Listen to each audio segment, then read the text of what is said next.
20 drones को मार गिराया। रूसी क्षेत्र आजोव सागर के ऊपर ड्रोन्स गिराए गए। आजोव सागर एक इंटरनल ओशन है, इंटरनल सागर है यूक्रेन और रूस के बीच का, और उसके आसपास के क्षेत्रों को निशाना बनाया गया। ये वार पलटवार शैलेंद्र सर, ये बहुत तेज होता हुआ दोनों देशों के बीच। देखिए, दोनों देशों के बीच में वार पलटवार चलते आ रहे हैं, चलते रहेंगे और चलते आगे भी आएंगे। कोई बड़ी बात नहीं। ज्यादा बड़ी बात यह है जब हम पुतिन की बात करते हैं कि पीस की बात करते हैं, पुतिन ने तो कभी पीस की बात बोली नहीं। ये तो ट्रंप ने बोला था कि मेरे आते ही 24 घंटे में लड़ाई रोक दूंगा। भाई साहब, पुतिन जो है ना, उसे ये मालूम है, और वैसे भी फौजी तौर पर मैं आपको बता सकता हूं, you always negotiate from a position of strength. अगर ताकत है बाजुओं में तभी आप नेगोशिएट करोगे और तभी दुनिया आपकी सुनती है। पुतिन जो इस समय कर रहे हैं, 400-500 के करीब ड्रोन जो इन्होंने बर्बाद किए अभी रिसेंटली, पिछले अगर 48 घंटे में देखें यूक्रेन के, वो क्या मैसेज दे रहा है? और आप एक बात बताइए, ये जो 400-500 ड्रोन जो यूक्रेन रशिया की तरफ फायर कर रहा है, ये बड़ा पीस इनिशिएटिव है क्या? मैं किसी को ब्लेम नहीं कर रहा, मैं इवैल्यूएट करके बता रहा हूं आपको। देखिए, इस तरह की ये जो लड़ाई दोनों कर रहे हैं, दोनों को मालूम है they will be in loss. ये जरूर बात है कि यूक्रेन इज ना बिगर लॉस। सबसे बड़ा गेनर कौन है? आप देख रहे हैं, वो गेनर हो जा रहा है यूएस, क्योंकि उसके हथियार और ज्यादा बिक रहे हैं। उसकी जो डिफेंस इंडस्ट्री है, 43% उनके शेयर मार्केट बढ़ गई है। ये क्या है? ये अपने ये कि रशिया का इंटरेस्ट बिल्कुल नहीं होगा कि सिर्फ यूक्रेन को लड़े। वो यूक्रेन से जब लड़ते हैं तो वो बेसिकली यूएस और यूरोपियन से। बिल्कुल सही बात। उनका मैसेज बड़ा। लेकिन श्याम सर, मैं बहुत जल्दी से कहूंगा कि एक छोटे से में कंक्लूड कर दीजिए कि अगर जिस तरीके से तबाही मचा रहा है रूस, ये इस तरह से दिख रहा है कि जंग जीतनी नहीं है, बर्बादी ज्यादा करनी है यूक्रेन। देखिए, जमीन की लड़ाई है ही नहीं। 4 एरिया लिया उन्होंने, और उसके बाद लुहांस्क को उन्होंने ऑलमोस्ट स्वतंत्र घोषित कर लिया अपने साथ रशिया में। रशिया स्पीकिंग बेल्ट है, वो क्रीमिया को लिया। सी ऑफ एजॉव क्रीमिया के बगल में है, और बॉस्फोरस के जो स्टेट्स है उसके थ्रू जो टर्की है उसका रास्ता मेडिटेरियन में खुलता है। ब्लैक सी का एरिया है, ग्रेन डिप्लोमेसी वहीं से चलती है। वो समुद्र चाहिए, वो एरिया चाहिए रशिया को, और रशिया को जमीन बाकी नहीं चाहिए। 12,000 स्क्वायर किलोमीटर वापस दे चुका है। अपनी 8 किलोमीटर की फौज के साथ गया था वो शुरू में, वापस आ गया है। मनोबल तोड़ रहा है। वायुसेना कहती है हमारे एयर डिफेंस सिस्टम को ये थका रहे हैं, कीप अटैक करके हमारे देश का मनोबल तोड़ रहे हैं। हमारे बच्चे, बूढ़े और हमारी महिलाएं बाहर जा चुकी हैं। हमारा देश ऑलमोस्ट भिखारी हो चुका है, और हम दूसरे के बल पर लड़ रहे हैं। तो ये मैसेज आ रहा है पुतिन का। पुतिन चाहते हैं तुम लिटिल रशिया हो, मेरे छोटे ब्रदर की तरह रहो, हमारे वर्चस्व में रहो, हमारे यूएसएसआर के पुराने प्रभाव में रहो। हम तुम्हारी फॉर्मली सॉवरेन स्टेट मानते हैं। और हासिल क्या यूक्रेन का? ना नेटो मिला, और अब जिस तरह से बर्बादी हुई है, अगले कई सालों तक यूक्रेन उठ नहीं पाएगा अपने पैरों पर। लेकिन इस बीच बहुत दिलचस्प खबर हमारे पड़ोसी मुल्क पाकिस्तान को लेकर है। अमेरिका के सामने पाकिस्तान एक बार फिर से गिड़गिड़ा रहा है। अमेरिकी हथियारों की गुहार लगाई है पाकिस्तान ने। हिमार्स के लिए मिन्नतें कर रहा है पाकिस्तान। ये बहुत बड़ी खबर हम आपको बता रहे हैं। हिमार्स, इसकी तस्वीर आप इस वक्त टीवी स्क्रीन पर देख रहे हैं। कई जंगों में ये सर्टिफाइड एक यूथफुल वेपन है, और इसकी गुहार लगा रहा है अमेरिका से इस वक्त पाकिस्तान। और वैसे तो चाइना से डील करता है पाकिस्तान, लेकिन अब हिमार्स का रुख कर रहा है। मतलब चाइना ने जिस तरह से धोखा दिया, शैलेंद्र सर, अब गिड़गिड़ाने की नौबत आ गई है कि आप अमेरिका के पास जा रहे हैं। मेरे को लगता है शायद हम गलत बोल गए। चाइना ने धोखा दिया या नहीं दिया वो तो उसके कैरेक्टर में है। हर बार धोखा पाकिस्तान भी सब कंट्रीज को देता।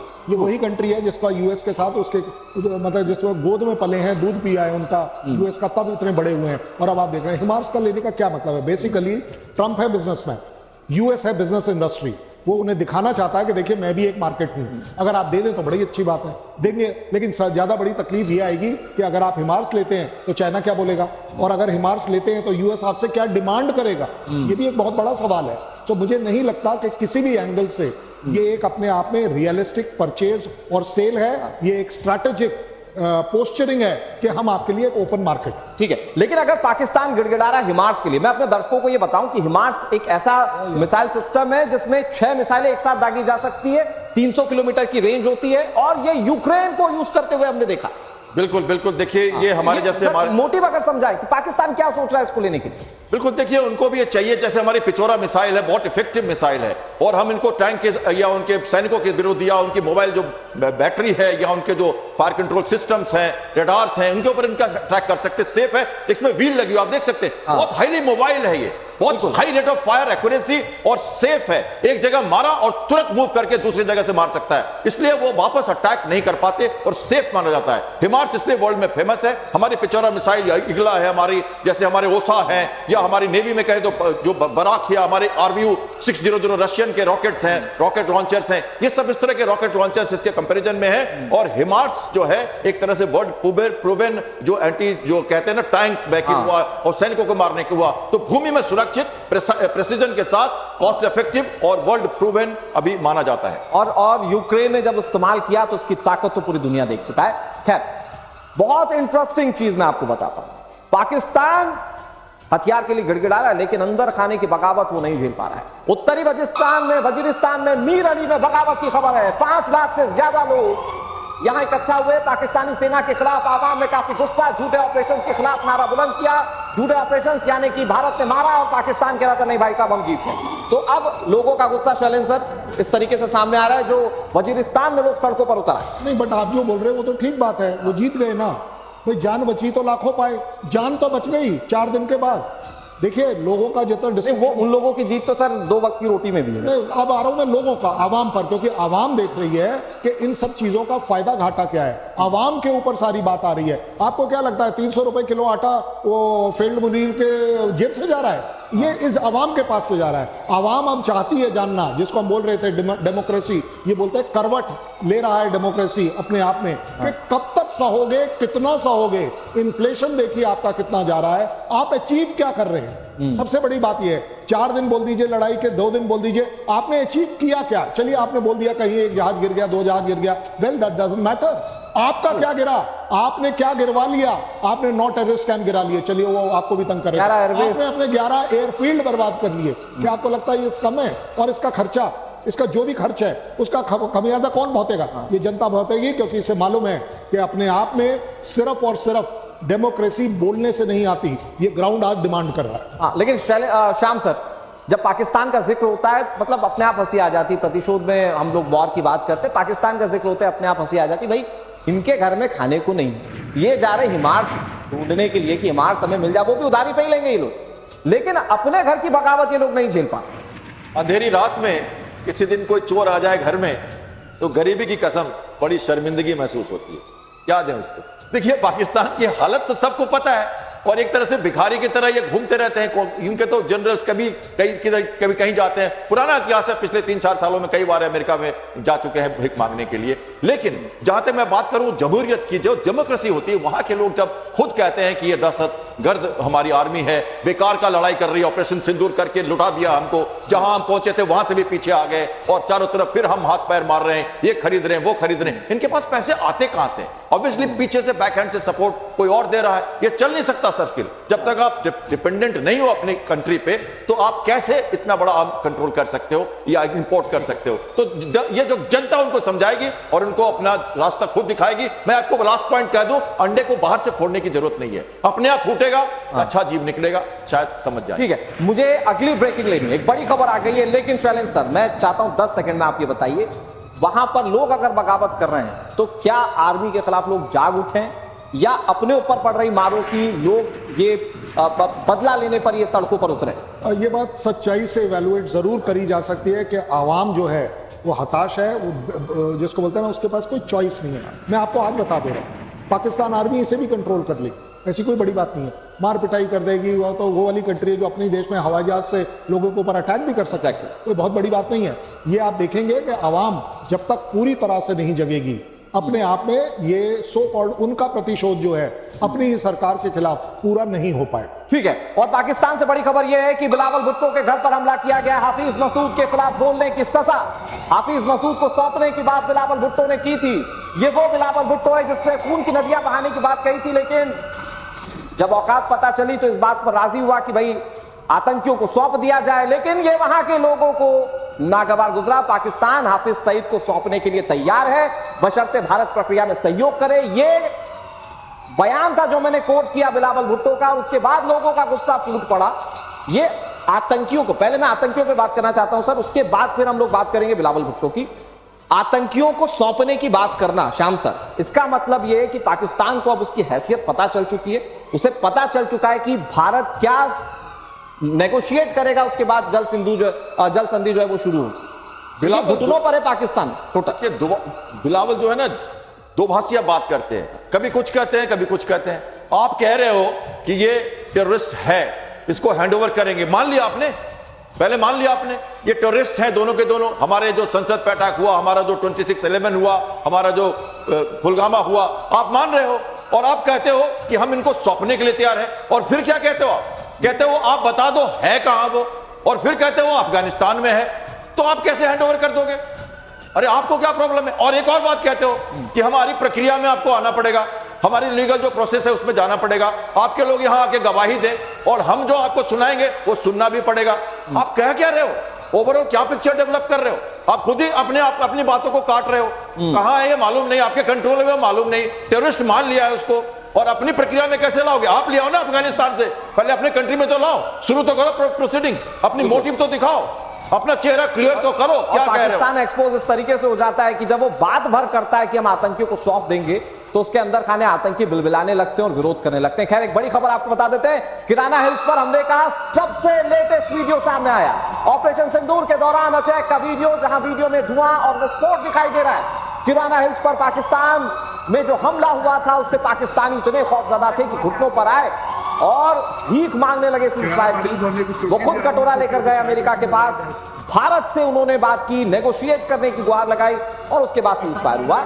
ये ऑपरेशन सिंदूर के दौरान का वीडियो, ये तस्वीर पुरानी हो सकती है, लेकिन भारत के शौर्य गाथा की सबसे ताजा तस्वीर। शैलेंद्र सर, कैसे देख रहे हैं? देखिए, इसमें कोई शक नहीं है कि पाकिस्तान को यह रियलाइज हो गया था 3 दिन के अंदर अंदर कि इस समय भारत उस मोड पर चल रहा है। और ये भी आपके डिप्टी चीफ ने बड़ा अच्छा बोला था अपने आप में कि उनको मिनट टू मिनट पता था और उन्होंने बोला फला फला वेक्टर को रोक दीजिए। मतलब क्या है कि 10 तारीख की रात को कुछ वो होने वाला था जिसको वो शायद बर्दाश्त नहीं कर रहा। तो अपने आप में ये जो सो कॉल्ड सीज फायर की जो रिक्वेस्ट है, भीख है, जो मर्जी आए वर्ड इस्तेमाल कर लीजिए, बट अपने आप में पाकिस्तान को ये क्लियर है कि हमारा न केवल 11 स्ट्रैटेजिक बेसिस आपको पता है कहां है, और अगर 11 पता है तो 12वां 13वां 14वां क्यों नहीं पता होगा? ये तो हमने अपनी सिलेक्शन के हिसाब से अटैक किया। अगर किराना हिल के बाहर अटैक हो सकता है तो अंदर क्यों नहीं हो सकता?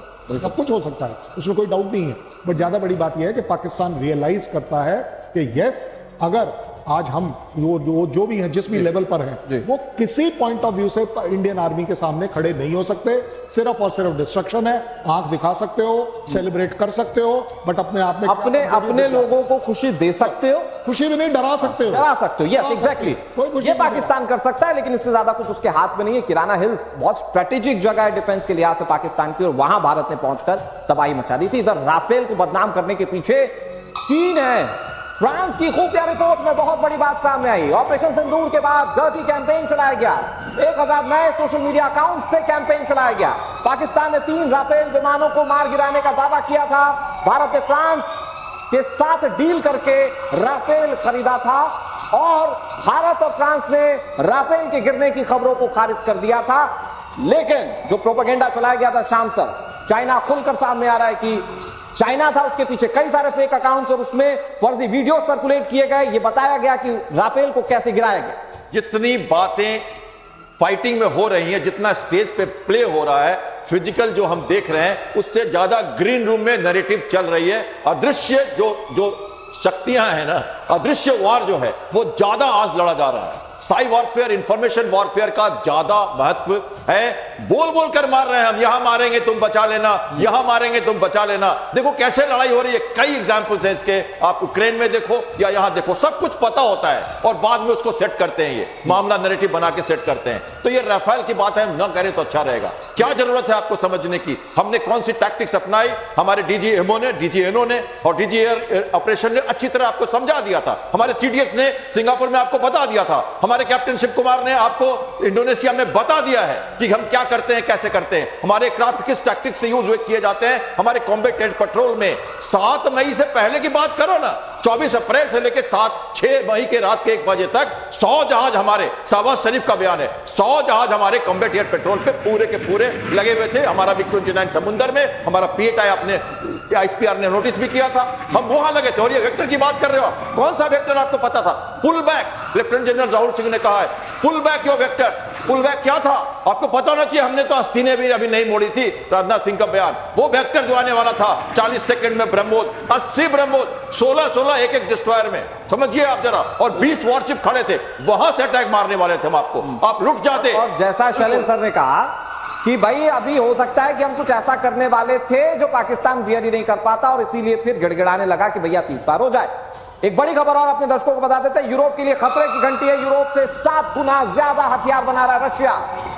हथियार उत्पादन में यूरोप को पीछे छोड़ दिया है। रूस का हथियार उत्पादन बेतहाशा बढ़ गया है। अमेरिका नाटो के सामने बड़ी और खुली चुनौती। रूस क्या पूरे विश्व में आगे निकल जाएगा? वैसे न्यूक्लियर के मामले में सबसे आगे है ही रशिया, और कई ऐसे हथियार हैं जो आज तक रशिया ने दुनिया के सामने अभी तक प्रेजेंट ही नहीं किए। लेकिन अब खबर यह है कि 7 गुना ज्यादा हथियार बना लिए हैं यूरोप से रशिया ने। सर, ये खबर क्या यूरोप के लिए एक बहुत बड़ा अलार्मिंग सिचुएशन है? देखिए, हमने 15 मिनट पहले यही बात करी थी कि यूएस का एनिमी यूक्रेन नहीं है। वो यूक्रेन को मोहरा बनाकर यूएसए और यूरोप को बता रहा है कि मेरे पास क्या कुछ है, कितनी ताकत है, क्या मैं कर सकता हूं। और तभी आप देख रहे हैं खलबली हर बार यूएस और यूरोपियन यूनियन को हो रही है। इंडिया को क्यों नहीं हो रही? चलिए, और पाकिस्तान को क्यों नहीं हो रही? नहीं हो रही ना, वो इसलिए नहीं हो रही क्योंकि लड़ाई असली जो चल रही है, और वो इकोनॉमिक लड़ाई इंक्लूडेड है, और वो है US versus Russia, European union versus Russia. अपने आप में क्लैरिटी है कि यस, अगर वेपन सिस्टम पर ही बात आ जाए, एडवांसमेंट पर बात आ जाए, नंबर्स पर बात आ जाए, मैं न्यूक्लियर को अभी नहीं ले रहा हूं इस समय काउंट में, क्योंकि न्यूक्लियर काउंट में लेने से हम न्यूक्लियर बॉम्ब्स की अहमियत को कम करते हैं। बट जो बाकी ताकत है वो आप देख रहे हैं कि रशिया दिखाता चला जा रहा है। लोगों ने कहा था, प्रिडिक्ट किया था कि इकोनॉमी सपोर्ट नहीं कर पाएगी। तब है जब रूस एक बड़ी जंग में ऑलरेडी है, इसके बावजूद इतना बड़ा उत्पादन हथियारों का। भाई 3 साल से अगर कोई अपने आप को जंग में सस्टेन कर पा रहा है तो उसमें कहीं तो होगा। बिल्कुल सर। ऐसे कैसे सोच सकते हैं कि सिर्फ यूरोपियन, अरे यूरोपियन यूनियन तुम्हारे में अगर ज्यादा मादा है, आइए ना सामने। यूएस में बहुत ज्यादा ताकत है, आइए ना सामने। आने को कोई तैयार क्यों नहीं है? ठीक है, अपनी अपनी लड़ाई खुद लड़नी पड़ती है। ठीक है सर। एक बड़ी खबर आ गई, अमेरिकी राष्ट्रपति डोनाल्ड ट्रंप की सुरक्षा में बड़ी सेंध लगी है। डोनाल्ड ट्रंप की सुरक्षा में चूक की खबर। गोल्फ क्लब के ऊपर आया विमान, नो फ्लाई जोन में यह विमान घुस गया। F-16 ने हवा में इसे घेर कर बाहर निकाला।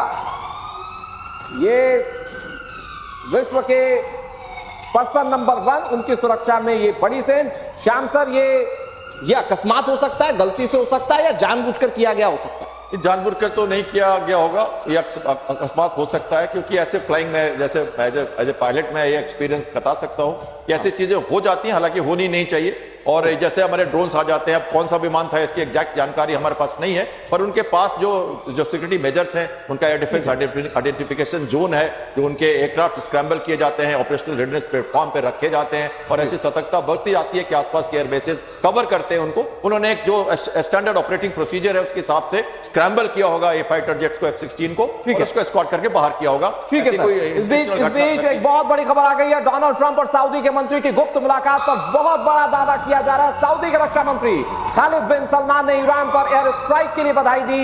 ईरान पर सफल हमले के लिए डोनाल्ड ट्रंप को बधाई दी। 23 जून को सऊदी अरब ने ईरान पर अमेरिकी अटैक की निंदा की थी, लेकिन अब गुप्त मीटिंग और उसमें गुप्त तारीफ। चलें सर। देखिए, निंदा करना, मैं निंदा कर देता हूं अभी आपकी, क्या बड़ी बात है? भाई यूएस आपने अच्छा नहीं किया, व्हाट इज द प्रॉब्लम? बात आती है कि आप अपने रिलेशंस में क्या कर रहे हो, आप किसी कंट्री के साथ कितने खड़े हो, कहां खड़ा दिखाई दिया आपको पूरा Muslim brotherhood as far as Iran is concern. उन 12 दिन में कितनी कंट्रीज ने इन्वॉल्व किया अपने आप को, किस तरह के सपोर्ट दे दिया? देखिए, इस समय सारी की सारी इस्लामिक कंट्रीज का टॉप प्रायोरिटी एजेंडा जरूर है। अपनी ग्रोथ देखो, अपने डेवलपमेंट को देखो। किसी दूसरे की लड़ाई में पड़ोगे तो इकोनॉमिकली तो अपने आप जाओगे ही जाओगे। एक बड़ी खबर और आ गई है, अमेरिकी ब्रह्मास्त्र से सऊदी अरब लैस हो चुका है। सऊदी की शाही सेना ने एयर डिफेंस सिस्टम थाड शामिल कर लिया है। ईरान इजराइल युद्ध में थाड बहुत अहम साबित हुआ था, और अब ये सऊदी के पास भी है। श्याम सर, उधर किसको क्या मिल रहा है वो बात सारी अलग, कौन किसकी निंदा कर रहा है सारी बात अलग, लेकिन इंटरेस्टिंग ये है कि सऊदी अरब ने अपना काम कर लिया। महाभारत के ये जो शस्त्र है ना, महाभारत का जमाना आ गया है, हर आदमी एयर डिफेंस के पीछे लगा है। अब सब कुछ खेल जो है अपने को डिफेंसिव पोस्चरिंग में रख के सुरक्षित रखना, क्योंकि अब आप बात कर रहे हो स्वयं ड्रोन्स की, आप बात कर रहे हो मिसाइल्स की, और हाइपरसोनिक मिसाइल्स की, स्पीड, प्रिसिशन, मास, तीनों के साथ आने वाली है जो ये ब्रह्मास्त्र हैं, इनको रोकना ही पड़ेगा। और थाड जो है एक जो प्रूवन एयर डिफेंस सिस्टम है, आपको पता है ये इजराइल ने इसको लगातार यूज किया, और वर्ल्ड में one of the most proven air defence system माना जाता है। थाड ये मीडियम रेंज के लिए एक तरह से आप कह सकते हैं एक अच्छा डिफेंसिव सिस्टम है, और सऊदी अरब में उसके बेस है, सऊदी बेस है अरब के अपने कई देशों से अदावत है, और उसमें ये काफी हेल्पफुल साबित होगा। इस बीच वॉर खत्म होने के बाद पहली बार कैमरे पर अयातुल्लाह खामेनेई दिखाई दिए। मस्जिद में नमाजियों के बीच खामेनेई दिखाई दिए। चाहिए। 12 दिन के युद्ध के दौरान खामेनेई कभी सामने नहीं आए, पुराने वीडियोज उनके सर्कुलेट किए जाते रहे। युद्ध के दौरान 3 बार रिकॉर्डेड संदेश जारी किए, लेकिन पहली बार सामने आए खामेनेई। ये तस्वीर आपके सामने, और युद्ध के बाद पहली बार खामेनेई जो सामने आए, उस वक्त तो इजराइल कह रहा था हम निपटा कर मानेंगे, लेकिन अब जब सारे खतरे टल गए, खामेनेई साहब सामने आगे शलन से। इसी को बोलते हैं ना लीडरशिप। ये कितने नेचुरल लीडर है कि जब देश तकलीफ में था, जब देश में लोग मर रहे थे, तब मैं बंकर में नीचे था। आज जब दिख गया कि यूएस कुछ दिनों की शांति दे चुका है, हमें सीज फायर दे चुका है, तो अब मैं बाहर आ गया कि शेर हूं मैं। ये जो शेरपना है, इनका इन्हीं को मुबारक हो। ये ऐसे ही लोग होते हैं। आपने पोल खोल दी सर अपनी बातों से। खैर, एक बड़ी खबर आ गई है। युद्ध के बाद तेल अवीव का एक बहुत शानदार नजारा सामने आया। ईरान ने तेल अवीव पर जोरदार अटैक किया था, कई घर तबाह हो गए थे, लेकिन अब खूबसूरत तस्वीर तेल अवीव की। तेल अवीव फिर से गुलजार है। मतलब आप देखिए शाम सर, तस्वीरें बड़ा खूबसूरत दिख रहा है ये शहर। कभी तो यहाँ पर तबाही मच रही थी। अब ये जोशे बहारा देखना है, इनको बहुत देखना है अभी, अंधेरे को और इनको ना उजागर करना। अभी कोई इजराइल एक बहुत ही महत्वाकांक्षा नहीं है, उनके लोगों में महत्वाकांक्षा जमीन की नहीं है, सर्वाइवल की है। उनको अपनी सभ्यता के ऊपर अपने सभ्यता को रखना है। तो देखिए वहां पे ये ना कंडीशनड हो गए, ये सेकंड्स में बंकर में जाते हैं और सेकंड्स में बाहर निकलते हैं। इनके मोबाइल सायरन में भी है, जो सायरन है ना, इनका ओपन एरिया सायरन में बजता है और मोबाइल में भी सायरन बजता है। इतने अलर्ट है लोग, और वापस आके अपनी जुझारूपन से अपने देश को वापस ले आते हैं। ठीक है, इसलिए ये अपने आप को रख पाए हैं इतने सारे घेरों के। ठीक है सर, और ये तस्वीर बहुत कुछ अपने आप में जवाब दे रही है। इधर पाकिस्तान के शाहपार 3 ड्रोन की पोल खुल गई है। पाकिस्तान के नए ड्रोन्स मजाक बन गए। पाकिस्तान ने शक्तिशाली ड्रोन का दावा किया था, लेकिन अब दावे पर विशेषज्ञों को ही संदेह है। सर अगर शैलेंद्र सर आप समझाएंगे। किसी विशेषज्ञ को शक नहीं है, सबको बिल्कुल क्लैरिटी से पता है, और पाकिस्तान के विशेषज्ञों को, एनालिस्ट को पता है कि ये ड्रोन सिस्टम हमारा कभी ना था, ना है, ना होगा। ये सब आप टर्की और चाइना के जो ड्रोन्स हैं उनके ऊपर ब्रांडिंग आप अपनी कर दे रहे हो। लेकिन सबसे बड़ी बात क्या है, ये तो अभी प्रूव भी हो गया। वो हमारे डिप्टी चीफ ने क्या बोला कि उसके पीछे, ड्रोन उड़ाने के पीछे कौन था? टर्की की फौज थी, क्योंकि टेक्नोलॉजी, मैन पावर भी दिया था, टेक्नोलॉजी भी दी। टेक्नोलॉजी लेना तो बड़ा आसान है, चलाएगा कौन? दिमाग चाहिए, एक्सपीरियंस चाहिए। तो पाकिस्तानी सेना का काम सिर्फ ताली बजाने का था। अपने आप में आप देखेंगे ना, नकल में भी अकल चाहिए। आपके अपने पाकिस्तान के अपने एनालिस्ट और उनकी अपनी न्यूज बोल रही है कि ये मामला क्या है, ये आप मजाक कर रहे हैं, ये कौन सा ड्रोन है जो उड़ ही नहीं पा रहा, ठीक है सर, आ रहा है। एक बड़ी खबर आ गई है। ब्रिक्स में डॉलर को लेकर बड़ा फैसला।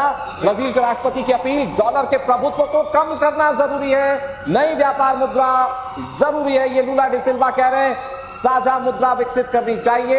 ये ब्रिक्स देशों के सम्मेलन में बहुत इंपॉर्टेंट बात कही गई है। श्याम सर, अगर आप इसको हमारे दर्शकों को समझाएं, क्या ये अमेरिका को कमतर करने की कोशिश नहीं की गई है?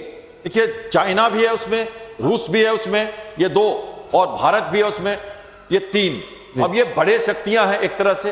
ब्राजील को आप देख रहे हो, और साथ में ईरान भी उसमें घुसा हुआ है। तो ये सब कंट्रीज, हम तो अपने आप को नॉन अलाइन मानते हैं, लेकिन बाकी जो कंट्रीज हैं उनको ग्लोबल साउथ में अपना प्रभुत्व बनाना है, अपनी पकड़ बढ़ानी है। तो वो कहते हैं कि आप ये जो टैरिफ का जो मार सह रहे हो ना अमेरिका का, इसको काटने का एक ही तरीका है, आप अपनी मुद्रा बनाओ और डॉलर के पीछे मत भागो। Why we should only go for the dollar? हम एक पैरेलल मुद्रा बनाए, ग्लोबल साउथ को अमेरिका जो अपने आप को बॉस प्रेजेंट करने की कोशिश कर रहा था, ये एक सीधा जवाब है ब्रिक्स सम्मेलन में। इधर सुखोई 35 को लेकर बहुत बड़ी बात सामने आई। मिस्र के सीनियर मिलिट्री ऑफिसर का दावा, Su-35 के इंजन में गंभीर खामी है। 2018 में मिस्र ने सुखोई 35 की डील रद्द कर दी थी। सुखोई बहुत उन्नत विमान है रशिया का, लेकिन इसमें गंभीर खामी की बात चले। इसके खामियां हर चीज में आ सकती हैं, मानना चाहिए आपको। वो तो F-35 भी मेरे यहाँ खड़ा हुआ है, मेरे गैरेज में ही है, विशाखापट्टनम। तो बात एक ही है, एक ही बात। ज्यादा बड़ी बात यह है, स्नैग आना कोई, यहां पर चलती है काउंटर प्रोपोगंडा। प्रोपोगंडा ये है, F-35 को या तो ऊपर ले जाना है या नीचे ले जाना है, और इसी तरह Su-35 के रेपुटेशन को आप कितना स्ट्राइक कर सकते हो। तो ये होना कोई बड़ी, जैसे राफेल के बारे में डिफेम करने की कोशिश, आप में ये बड़ी, जैसे हमारे राफेल के लिए बात, राफेल के लिए डिफेम करने, ये इस तरह का प्रोपोगंडा सेल को कम करने के लिए जरूर होता है। ठीक है सर, एक बड़ी खबर और आ गई है। भारत के हाथों ADS धुआं होने के बाद पाकिस्तान का चीन से भरोसा उठ गया है। ऑपरेशन सिंदूर के 60 दिन के अंदर F-16 के बेड़े खरीदने पर विचार कर रहा है America. Surface to air missile, beyond visual range missile और high mobility artillery rocket system Pakistan की ओर से खरीदे जाएंगे। इसके अलावा पेट्रियट सिस्टम भी मांगा है। मतलब चाइना के हथियारों से शाम सर भरोसा खत्म हो गया तो पाकिस्तान का। देखिए, उनके पास JC-10 उनके पास थे, उनके पास उन्होंने जो मिसाइल्स यूज की वो हमने उसको मार गिराया। अब उनके पास एयर डिफेंस सिस्टम के लिए पैट्रियट की बात हमने की, वो एक प्रोवन सिस्टम है, वो चाहते हैं क्योंकि उनका हेडक्वार्टर 9 हमने ध्वस्त किया, उनके एयर डिफेंस को हमने सप्रेस किया, हमने अपनी टैक्टिक्स चेंज करके दूसरे दिन हमने वो टारगेट्स चुने जो हमें चाहिए थे। पहले दिन हमने सभ्यता से लड़ाई लड़ी, हम समझते थे हमारे को अपने लिमिटेशंस के साथ लड़ना था, हमें एक मनसा के साथ लड़ना था। लेकिन ये जो सिस्टम वो ला रहे हैं, चाहे वो अपने कॉम्बैट एयर पेट्रोल के लिए एयरफोर्स को बढ़ा रहे हो या एयर डिफेंस सिस्टम को मजबूत कर रहे हो, उन्हें लगता है कि भारत के सामने वो रुक नहीं पाएंगे और इसलिए चाइनीज जो वेपन्स है वो झटका है, बोरोड नाइफ से वो नहीं लड़ना चाहते। पाकिस्तान ने समझ भी चुका है, इसीलिए उसने अपने डील्स के एम्यूनिशंस के जो देश था जिससे संपर्क कर रहा था वो चेंज किया। इस बीच पाकिस्तान को बहुत बड़ा झटका लगा है। माइक्रोसॉफ्ट ने पाकिस्तान छोड़ दिया है, माइक्रोसॉफ्ट ने पाकिस्तान से कामकाज समेट लिया है। माइक्रोसॉफ्ट का आखिरी ऑफिस भी बंद हो गया। 25 साल से पाकिस्तान में माइक्रोसॉफ्ट की कंपनी थी, साल 2000 में से खोला गया था, ये पहला दफ्तर था और अब ये बंद हो चुका है। चलें सर, देखिए वो आप अभी दिखा रहे थे ना, वो मुनीर का वो किसके ऊपर बैठा हुआ है।